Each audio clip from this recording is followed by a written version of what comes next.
Right, అందరికీ నమస్తే.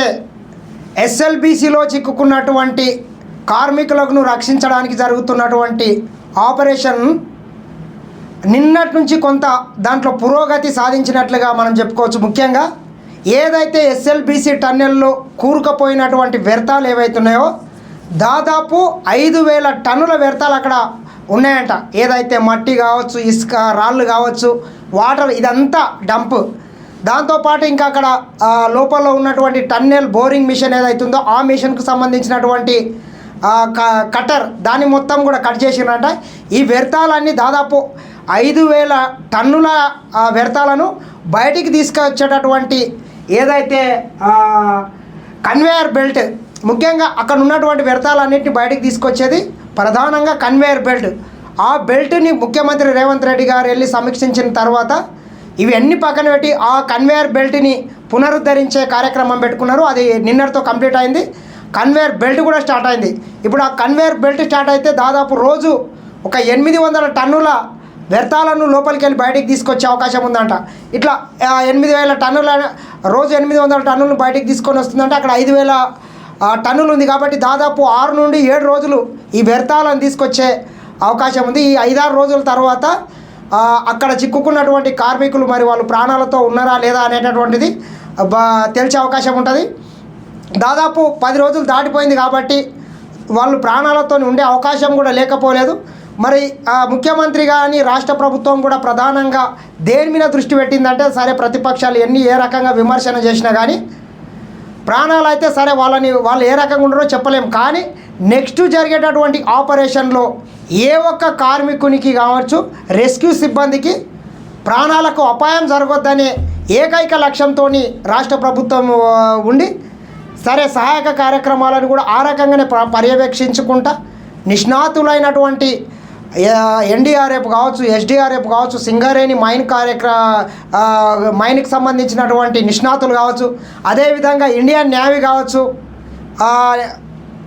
భారత సైన్యం కావచ్చు, ఇట్లా అన్ని వైమానిక దళం కావచ్చు, అన్ని శాఖలతో కోఆర్డినేషన్ చేసుకుంటా భవిష్యత్తులో ఎటువంటి ప్రాణ నష్టం జరగొద్దు, రెస్క్యూ ఆపరేషన్లో పాల్గొన్నటువంటి ఎవరైతే సిబ్బంది ఉన్నారో వాళ్ళని కూడా ఎక్కడ చిన్న అపాయం జరిగినా మళ్ళా రెస్క్యూ కార్యక్రమాలకు ఇంకా ఆటంకం ఏర్పడి ఇది సుదీర్ఘంగా కొన్ని నెలల పాటే కూడా అవకాశం ఉంటుంది. కాబట్టి దీన్ని అన్నింటినీ జాగ్రత్తగా వహించుకుంటా అక్కడ సహాయ కార్యక్రమాలు అయితే పునరుద్ధరించేస్తున్నారు.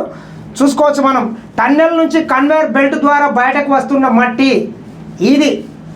ఈ కన్వేయర్ బెల్ట్ ఎట్లయితే ఉంటుందో ఈ కన్వేయర్ బెల్ట్ ఇట్లా తిరుగుతుంటుంది. తిరగడం వల్ల ఆ బెల్ట్ మీద వ్యర్థాలను మొత్తం వేసి బయటకు పంపిస్తారు. ఇట్లా బయటికి వచ్చిన తర్వాత అక్కడ లోకో ట్రైన్ ద్వారా దాన్ని బయటికి తీసుకొని వచ్చి అక్కడ నుంచి ట్రిప్పర్ల ద్వారా మొత్తం అక్కడ దోమల పెంట, ఈగల పెంట దగ్గర అక్కడ ఒక డంప్ ఏర్పాటు చేసి అక్కడ వరకు తీసుకెళ్తారు దీన్ని. ఇగో కన్వేయర్ బెల్ట్ ద్వారా వచ్చిన మట్టితో రేగిన దుమ్ముపై నీరు పడుతుందంట. ఇట్లా ఇక ఆ దుమ్ము కూడా లేవకుండా దాని మీద నీళ్ళు కూడా కొడతారు. ఎస్ఎల్బీసీ కన్వేయర్ బెల్ట్ పునరుద్ధరణ నేటి నుంచి రోజుకు 800 టన్నుల మట్టి బయటకు గల్లంతైన వారి జాడ దొరికిందని పుకార్లు. చాలా మనం వారం 10 రోజుల నుంచి చూస్తున్నాం. చాలా కొన్ని న్యూస్ ఛానల్స్ కావచ్చు, యూట్యూబ్ ఛానళ్ళు వాళ్ళ రేటింగ్ కోసం గంటల బయటికి వస్తాయి, 2 గంటల బయటికి వస్తాయి. కొన్ని గుర్తించినాం, కొందరు చనిపోయినరు, కొన్ని గుర్తుపట్టలేని విధంగా శవాలు ఉన్నాయని ఏదైతే తప్పుడు ప్రచారాలు చేస్తున్నారో ఇవంతా ఒక తప్పుడు ప్రచారం కిందనే మనం భావించవచ్చు. ఇన్ని రోజులు కూడా ఎవరి జాడ ఎక్కడ దొరకలేదు, ఎవరు ఎక్కడున్నారు అనేటటువంటి ఆనవాళ్ళు కూడా దొరకలేదు. ఈ 2-3 రోజులు అయితే కొంత కొలిక్కి వచ్చే అవకాశం అయితే ఉన్నది. ఇన్ని రోజులు వీళ్ళు ఏదైతే ఛానళ్ళలో వివిధ కథనాలు వచ్చినాయో అవంతా ఒక పుకార్ కిందనే మనం భావించవచ్చు. దోమలపెంట ఎస్ఎల్బీసీ టన్నెల్లో కన్వేయర్ బెల్ట్ పునరుద్ధరణ పనులు ఎటకేలకు పూర్తి అయ్యాయి. మంగళవారం సాయంత్రానికి బెల్ట్ పనిచేయడం ప్రారంభం కావడంతో సహాయక కార్యక్రమాల్లో వేగం పుంజుకుంది. ఎస్ఎల్బీసీ టన్నెల్లో ప్రమాదం జరిగి 11 రోజులైన మట్టి తరలింపు ప్రక్రియ మందకొండిగా సాగుతోంది. లోకో ట్రైన్ ద్వారా టిప్పర్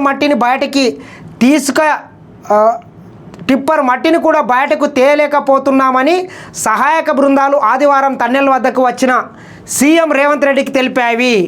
ఏవైతే టన్నల్ లోపలికి బయటికి ఆ 14-12 కిలోమీటర్ల వెళ్ళి రావడానికి ఏదైతే లోకో ట్రైన్ ఉందో ఆ ట్రైన్ ద్వారా మేము ఇప్పటి వరకు ఒక టిప్పర్ మట్టిని కూడా బయటికి పోయినామని చెప్పి వాళ్ళు ముఖ్యమంత్రికి చెప్పడంతో మరి ఈ రకంగా సహాయ కార్యక్రమాలు చేస్తే ఇబ్బంది అవుతుందని చెప్పి ఏదైతే ఈ కన్వేయర్ బెల్ట్ పూర్తిగా ధ్వంసమైందో దీన్ని పునరుద్ధరిస్తేనే అక్కడ ఉన్నటువంటి వ్యర్థాలను మొత్తం బయటకు తీసుకురావడానికి అవకాశం ఉంటుందని చెప్పి ముఖ్యమంత్రి సూచించడంతో దాన్ని పునరుద్ధరించే కార్యక్రమాలను ముందు తీసుకొని దాన్ని పునరుద్ధరించాలనుకో పెద్ద మనుషులు కొందరు ఏమంటారు అంటే వాడు చేపిస్తేనే అవుతుంది కదా పని. టన్నెల్లో 5,000 మట్టి ఉందని 5,000 టన్నుల మట్టి ఉందని అంచనా వేస్తుండగా బుధవారం నుంచి బెల్ట్ ద్వారా రోజుకు 800 టన్నుల మట్టిని బయటికి తేగలుగుతున్నామని సహాయక బృందాలు అంచనా వేస్తున్నాయి.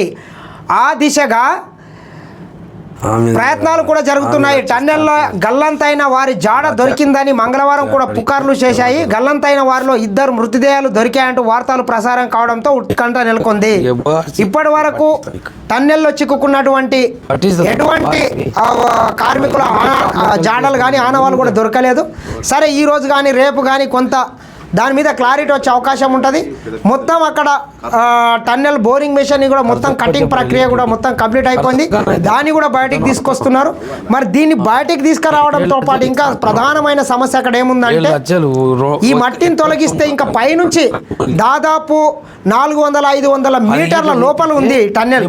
ఆ పైనుంచి కూడా ఎక్కడైతే లూజ్ మట్టి ఉందో అది కూడా కూలిపడే అవకాశం ఉంటుంది. కాబట్టి మరి ఈ మట్టిని తరలించి బయటికి తీసుకురావడంతో పాటు అక్కడ ఏర్పడ్డటువంటి అతిపెద్ద రంధ్రాన్ని కూడా మళ్ళీ వీటిని సెగ్మెంట్లు ఏవైతున్నాయో సిమెంట్ సెగ్మెంట్లు తీసుకెళ్ళి వాటిని కూడా అమర్చి కొంత కూలిపడ్డా కానీ ప్రమాదం జరగకుండా వాళ్ళు సహాయ కార్యక్రమాలు అయితే చేయవలసి వస్తుంది.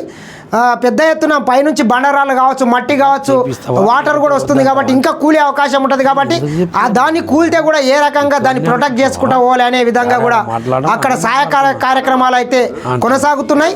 సరే ఏది ఏం జరిగినా ఇప్పుడు జరిగేటటువంటి సహాయ కార్యక్రమాలు కొంత వేగంగా ముందుకెళ్తున్నాయి. త్వరలోనే ఇక 2-3 రోజులలోనే ఈ ఆపరేషన్ కూడా పూర్తి అయ్యే అవకాశం ఉంటుంది. ఈ మొత్తం ఆపరేషన్ మాత్రం పూర్తి కావడానికి ఇంకొక 10 రోజులు పట్టే అవకాశం కూడా ఉంది. సరే చూద్దాం ఏం జరుగుతుందో. చూస్తూనే ఉండండి SN TV.